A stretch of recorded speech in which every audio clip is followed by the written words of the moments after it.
Christopher Nolan's next film will be divisive. After the incredible success of Oppenheimer, Christopher Nolan finds himself in a position he has never been in before. I heard from Emma you're already thinking about the next one, maybe looking to do even better.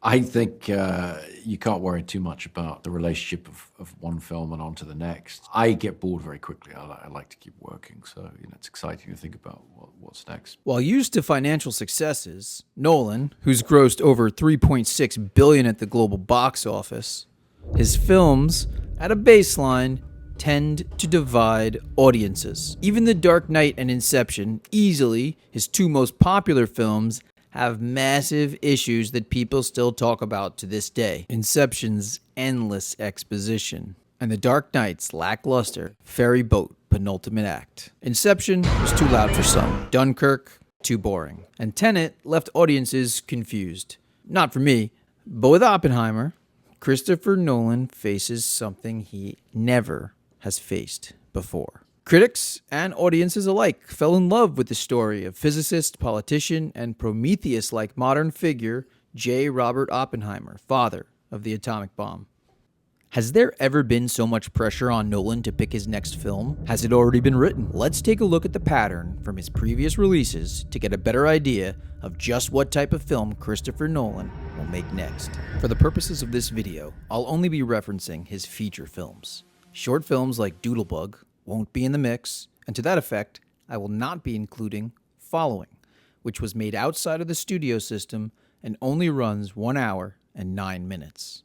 The reasoning for this is that while he proved himself to production companies with Following on the film festival market, with Memento, he was finally given a budget that was not his own, and he would begin a trend that almost perfectly continues to present day. One for me, and one for you. Let's review. Nolan's first real feature film was Memento, starring Guy Pearce, Carrie-Anne Moss, and Joe Pantoliano. Made for only $9 million and bringing in over $40 million after international and domestic box offices are combined.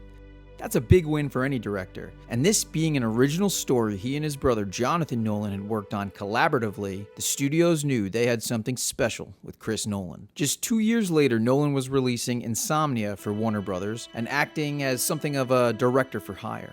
Starring Al Pacino, Hilary Swank, and the late great Robin Williams, Insomnia was not an original idea of Nolan's, but more of a rite of passage for him. Basically, Warner Brothers gave Nolan the opportunity to do a good job on this fairly unsurprising procedural mystery in Alaska drama. Its cast is filled with A-listers giving top performances, and the story is interesting enough to have probably done well at the box office with or without Chris Nolan. And yet, Nolan delivers something just a little bit more than the sum of its parts. Insomnia is well worth a watch if you haven't seen it in some time. Now, Batman Begins throws a huge wrench into my theory. For almost the entirety of Nolan's directorial track record, he does one for him and one for them, or one for us. But here, he does a second for them. Warner Brothers, happy with their experiment, offered Nolan Batman Begins. Now, we could do a whole video just on this, but for the purposes of this video, we need to figure out what Nolan will make after Oppenheimer. So, Nolan takes Batman Begins and makes possibly the best standard Batman film of all time. After Begins, Nolan made The Prestige, then The Dark Knight, then Inception. You see the pattern. Nolan always has some wild and original idea up his sleeve.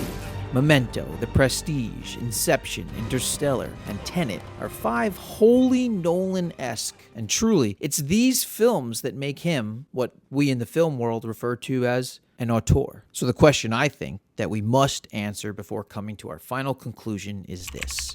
Which was Oppenheimer? One for him or one for us? I know that Tenet was one for him. I don't think anyone can argue that. And before Tenet was his mild but bold British World War II film Dunkirk.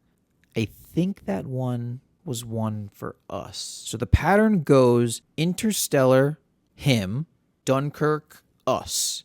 Tenet, him, Oppenheimer, us. And yeah, Oppie is for the masses. He somehow figured out a way to blend his audacious passion for film and a moment in popular culture. But I don't think he can do it again. Not at least next. No. I think Christopher Nolan's next film is going to be wholly original. To attempt another Oppenheimer would ignite the atmosphere, and I think he knows that.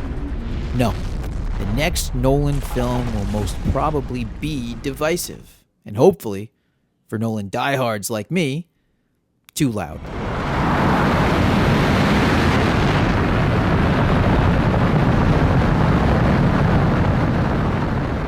What do you think Nolan's next film might be? What genre? Well, you never quite know what's going to happen. Will he take on a pre-existing IP like James Bond, as some wonder? Or will it be something that none of us could ever imagine? I'm hoping for that. If you enjoyed this video, think about leaving a like, commenting, and subscribing. I'm just a regular guy like you, and I love movies, and especially Chris Nolan movies. I'm working on my big, epic Chris Nolan video essay, and it's taking forever, but I can't wait to share it. It's all about Nolan's most divisive film, Tenet. See you next time. This was Film School Dad with my favorite movies. Have a great day. So, say hello. Hello, well, that's a robot. It's a sort of robot, yeah. You're not wrong. No, it's a robot. I believe you. I tell you, this is a robot. I'm telling you, this is a robot.